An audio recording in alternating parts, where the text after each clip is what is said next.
à tous, donc aujourd'hui je vais présenter une nouvelle vidéo, donc ça sera mon top 10 Tuesday. Donc ça fait assez longtemps que je n'en avais pas fait parce qu'en fait les thèmes ne m'intéressaient pas ou se ressemblaient. Donc par exemple il y avait les livres que tout le monde a lus et que je n'ai pas du tout envie de lire, ou les livres que je n'ai pas lus, enfin un truc dans le genre, ça se ressemblait un peu trop. Donc là j'ai pris un thème qui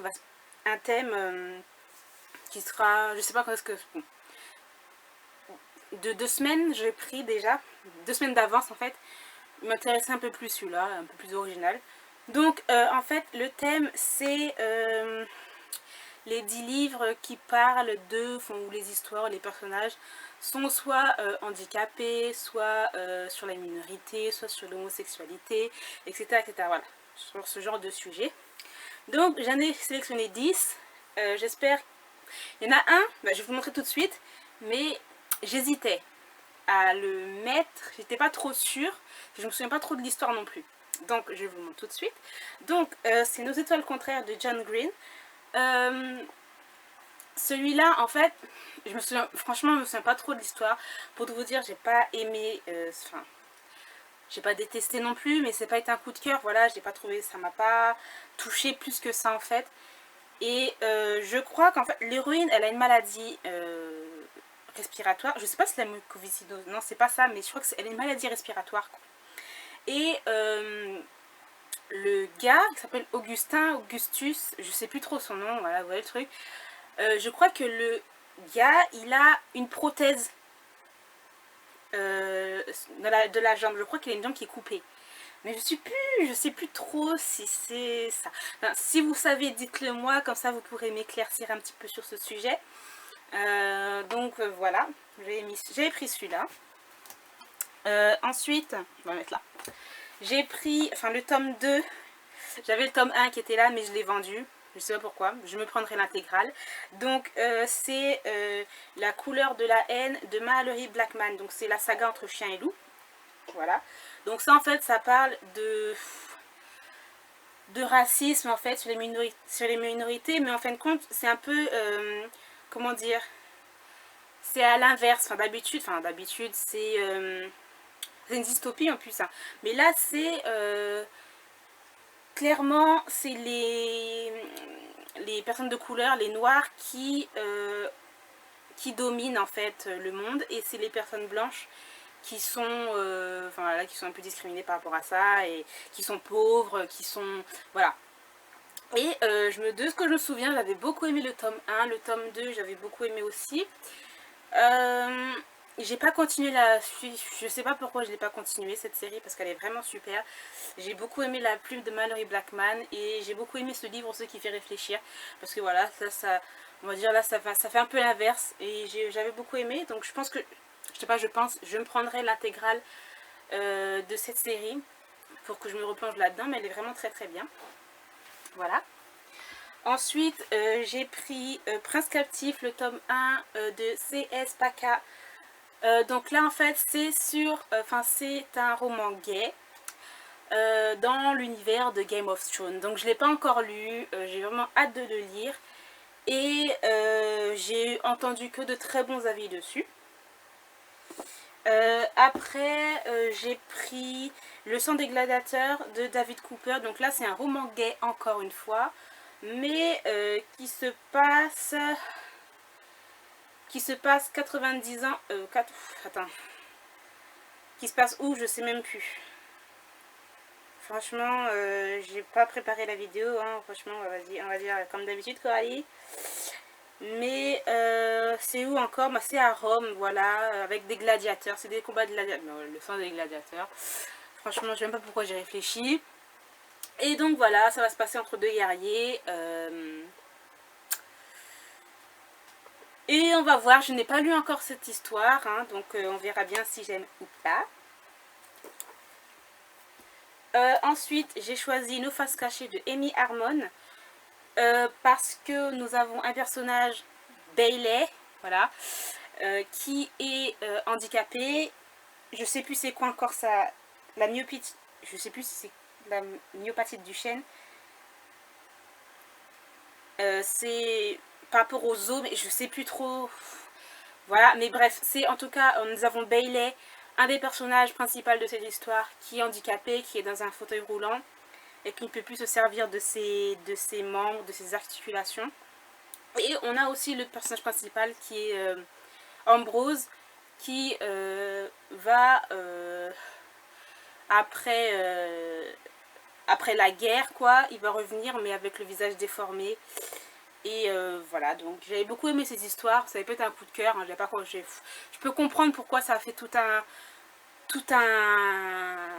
bruit pour ce livre, je comprends vraiment, mais ça va pas, c'est pas un livre non plus qui va changer ma vie, et voilà, j'ai trouvé très américanisé.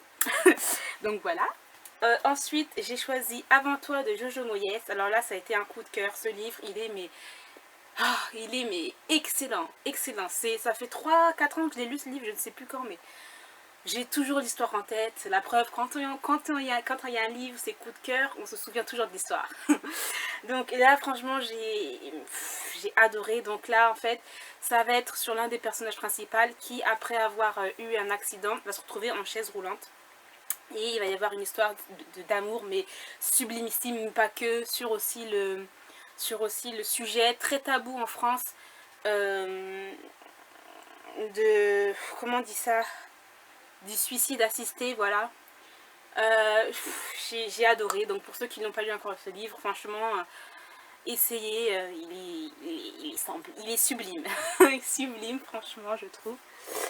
Ensuite, j'ai pris le tome 1 et le tome 2 de Mathias et Eden. De Mathias et voilà, et de Mathias et Eden, bref, de Lee Aim. Donc là, c'est un roman gay. Donc le tome 1 qui avait un coup de cœur, le tome 2, très bonne lecture, mais qui n'avait pas été un coup de cœur. J'ai déjà dit, oui, c'est un roman gay. Et j'ai adoré le tome 1 parce que voilà, c'est Mathias qui est un jeune homme... comment dire, un peu playboy, qui sort avec beaucoup de filles, et puis il va rencontrer Eden et il va être attiré par lui, et il va y avoir la recherche d'identité de ce personnage, plein de choses autour qui pour moi, franchement, c'était franchement l'ouverture d'esprit, et j'ai vraiment adoré ce premier tome. Ensuite, j'ai choisi L'enfant du scandale de Barbara Delensky. Alors celui-là, ça va peut-être faire 8 ans à peu près, 7-6 ans que j'ai lu cette histoire. C'était l'une des premières lectures que je lisais, parce qu'au tout début je lisais beaucoup de livres romances. Je lis toujours des livres romances, mais je lisais vraiment que ces livres romances chez Harlequin, genre la collection Prélude, un truc dans le genre. Oh, c'est ouvert la porte. Et j'avais lu cette histoire, je me souviens encore, et j'avais totalement adoré, et c'est pour ça que je l'ai gardé, parce que c'est vraiment un des livres que je lisais au tout début de ma passion, en fait. Et en fin de compte, c'est l'histoire de deux jeunes couples qui vont avoir un enfant, et l'enfant va se retrouver, enfin, l'enfant qu'ils vont avoir est noir. Et par rapport à ça, voilà, ils vont tous, enfin, en plus ça fait partie d'une famille assez bourgeoise. Et ils vont tout de suite la critiquer, lui dire comme quoi, oui, voilà, elle a eu un amant, et c'est pour ça que cet enfant est noir. Mais en fin de compte, non, pas du tout. C'est, en fin de compte, c'est du côté de son mari. La famille de son mari est très, très bourgeoise, vraiment de principe, vous voyez, vraiment le truc, quoi. Et en fin de compte, c'est de ce côté-là que il y a son grand-père ou arrière-grand-père qui avait du sang noir en lui, et en fin de compte ça a sauté de génération, et l'enfant donc voilà, j'ai vraiment adoré cette histoire, elle était vraiment très très bien. Voilà, ensuite j'ai pris Archer's Voice, mais je suis pas sûre en fait, parce que j'ai pas lu encore ce livre, donc je lirai ce mois-ci en juillet. Mais le personnage ne parle pas. Mais le problème, c'est que je ne sais pas s'il est sourd, s'il est muet, ou si tout simplement par rapport à un traumatisme, il a arrêté de parler. Donc voilà, c'est pour ça que je ne sais pas trop, je l'ai mis dans ce top 10, mais je ne suis pas vraiment sûre. Donc voilà. Et ensuite, pour le dernier livre que je vais vous présenter, donc c'est Eleanor and Park de Rainbow Rowell. Donc j'avais adoré, ça avait été vraiment un coup de cœur. Là, c'est la version anglaise. C'est coup de cœur, coup de cœur, coup de cœur. Et même s'il y a le thème de la musique, etc., mais il y a aussi un petit fond de racisme sur la communauté sur les communautés asiatiques, etc. Et aussi un peu de discrimination, j'allais dire, sur les personnes un peu comme Eleanor qui était grosse, qui ne s'habillait pas, qui était pauvre et qui était rousse. Et j'ai lu aussi un petit article en anglais qui était vraiment très intéressant et qui disait comme quoi dans ce livre, on le lit comme ça, mais il y a vraiment beaucoup de petits, comment dire, de petits, pas connotations, mais il y a beaucoup de choses en fait dans ce livre qui parlent de racisme, qui parlent d'autres choses, qui parlent de la Corée du Sud, qui parlent des émigrés, qui parlent, voilà, plein de choses comme ça qu'on ne remarque pas quand on lit, mais si on cherche bien, il y a tout ça. Donc voilà, c'est pour ça que je l'ai mis dans ce top 10. Et voilà, c'est terminé pour ce top 10 Tuesday. Donc j'espère que cette vidéo vous aura plu. Ça fait très longtemps que je n'en avais pas fait. J'en ferai d'autres si les thèmes m'intéressent, parce que j'aime beaucoup faire ces top 10.